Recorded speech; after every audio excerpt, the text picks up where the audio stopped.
Lesson 6, Production and Growth. Hi, I'm Dave Arnott, the Christian Economist. I met a friend for lunch a couple years ago and I said, Wes, how you doing? And he responded, I'm richer than any king who ever lived. Okay, that's an unusual greeting, but think about it. Let's say the last king who really ruled a kingdom was maybe 200 or 300 years ago, right? My sophomores are richer than him. Think about this.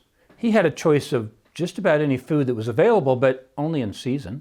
My sophomores have choices of all kinds of food right at their doorstep. The king had running water because he had servants running with jars. Get it? My sophomores have running water. They have a flush toilet. He probably didn't. The king had any entertainment that was available, but only in his kingdom. My sophomores can turn on the TV and watch any entertainment that's ever been recorded. Think about that. Now, the king had a guy who made his clothes, and he had a choice of just about everything, but I think my sophomores have a greater choice in clothes, don't you? What about information? Certainly he had squires and informants who could tell him anything that was going on in his kingdom, maybe even the one next door. But he didn't have a smartphone, did he? You know, my friend Wes was correct. He is richer than any king who ever lived. But in this lesson 6, we want to ask the question, why? What makes some countries richer than others? This is the original intent of the first economics book ever written by Adam Smith in 1776, called The Wealth of Nations. He was trying to figure out what makes some nations rich and some poor. This is the question we ask in lesson number 6, and we have some answers. Physical capital, that's one thing that makes countries richer. This means the use of tools. You're watching this probably on a computer right now. That's a tool. You're sitting on a chair. That's a tool. It's very likely you rode in an automobile today. That's a tool. The building you're in is probably air conditioned and heated. Those are tools that economists call physical capital. See, countries who use this physical capital are richer than those who don't. By a strange set of coincidences, I was in the countries of India and Germany in successive weeks a few years ago, and it's fascinating.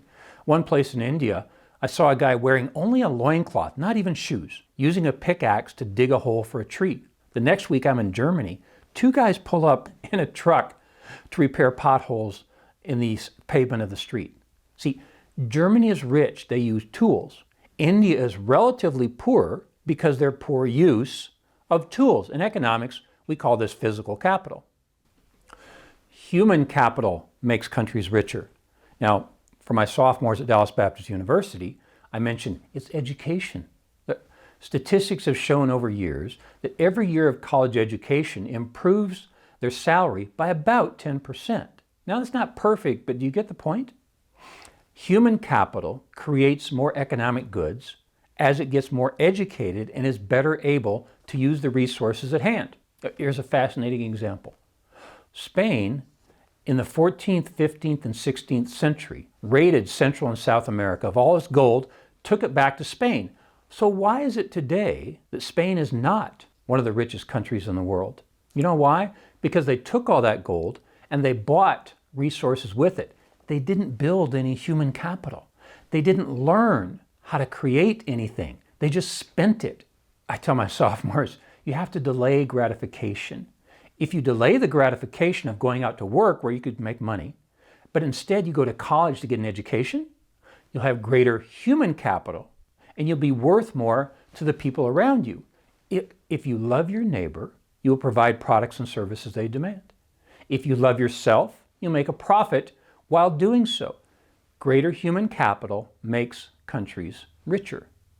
Natural resources make countries richer. You've been waiting for this one, haven't you? I've got a little experiment I do with some of my students. I tell them to ask their friends outside of class, why are some countries richer than others? You know, the number one answer for people who've not studied economics is always resources. They'll say, Saudi Arabia is rich because of oil.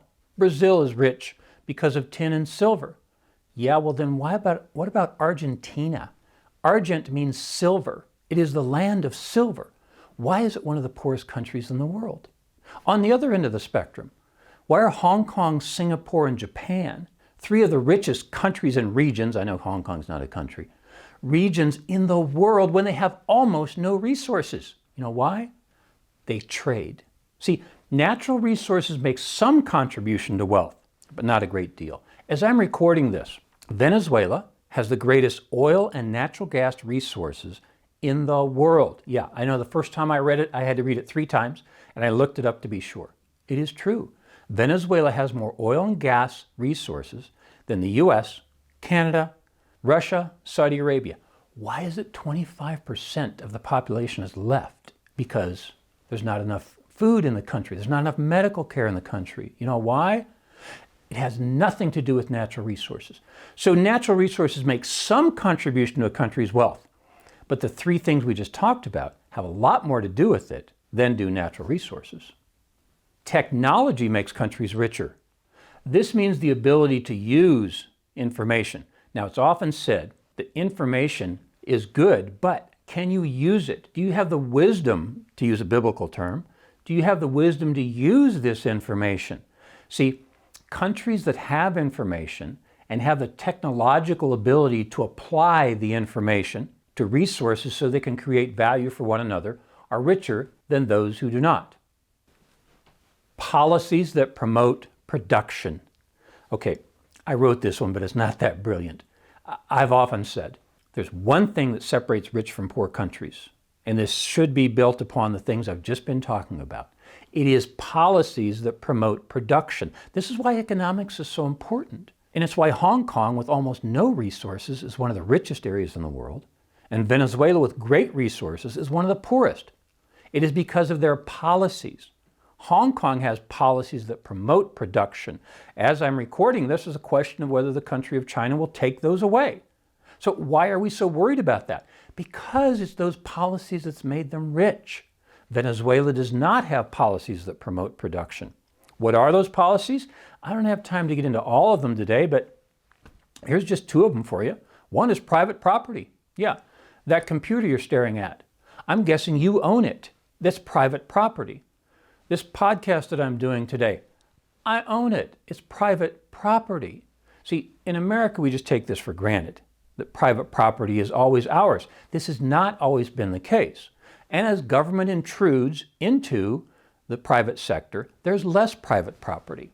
The second one I'll talk about today, and again, we could go on for a long time, is free trade. If you can trade what you own for what you don't own, Adam Smith in The Wealth of Nations called this specialization. So if you can specialize in the making of something, and then you're free to trade it, you'll get richer. And the other item is if you have these incentives. So if the government leaves you alone and allows you to have an incentive to enrich yourself, you will. I just did a podcast. It was talking about how unemployment benefits are a disincentive. And if you'll have to look at that podcast to see how should people be taken care of, it comes straight from the Bible, by the way. But the government's role is to allow people to have these incentives to enrich themselves and not to take those incentives away. So what do we mean by these incentives we've been talking about? Well, let me quote Jay Richards in his book, Money, Greed, and God. One of my favorite phrases from that very good book explains how the free market induces fallen people to serve one another. And explains how this is God's providence. See, it doesn't make sense, does it? Why would fallen people, who have self-interest as we economists call it, why would they serve others? You know why they do? They only do because they're put in a free market where there's competition. See, without competition, you're welcome to think of socialism, there's no reason to serve each other. But when there's competition, somebody like Target has to serve you before they can serve themselves. Why not? Because they're in a free market of competition. And this is why Jay Richards' phrase is so important. The free market induces fallen people to serve one another. Life is better now than any time in history is the first line of a really good book called The Great Escape by Angus Deaton. He teaches economics at Princeton, and he won the 2015 Nobel Prize in Economics. His book explains how after thousands of years of poverty, humans broke out of poverty. How did they do it? Well, they did it by most of the things I've been talking to you about. Physical capital, human capital, natural resources, technology, policies that promote production. And you know what? The Dave Arnott extension to Angus Deaton's very good phrase is, life is going to get better. Yes, it is. Of course we have problems. We have challenges. We always have. But if we believe in a God who guards and guides, as God has guarded and guided us in the past, He will in the future. Angus Deaton says, life is better now than any time in history. Dave Arnott says, it's going to get better. Is life going to get better? I believe it is. I believe it because I understand economic rules. And I understand God's guarding and guiding who has brought us to this point, and I don't think He's going to stop. I think even among the challenges we face, life will get better. You know why? Because I think there's a limited amount of land, and God isn't making any more. But you know what He is making? Creative humans in His image who discover more efficient ways of using it. And you will be one of those people. That's lesson 6, productivity. I'm Dave Arnott, the Christian Economist. Fear God, tell the truth, earn a profit. See you next time. For more information, please visit us online at davearnott.com. If you have questions or suggestions for future podcasts, please submit them online or in the comment section below. Don't forget to like, share, and subscribe.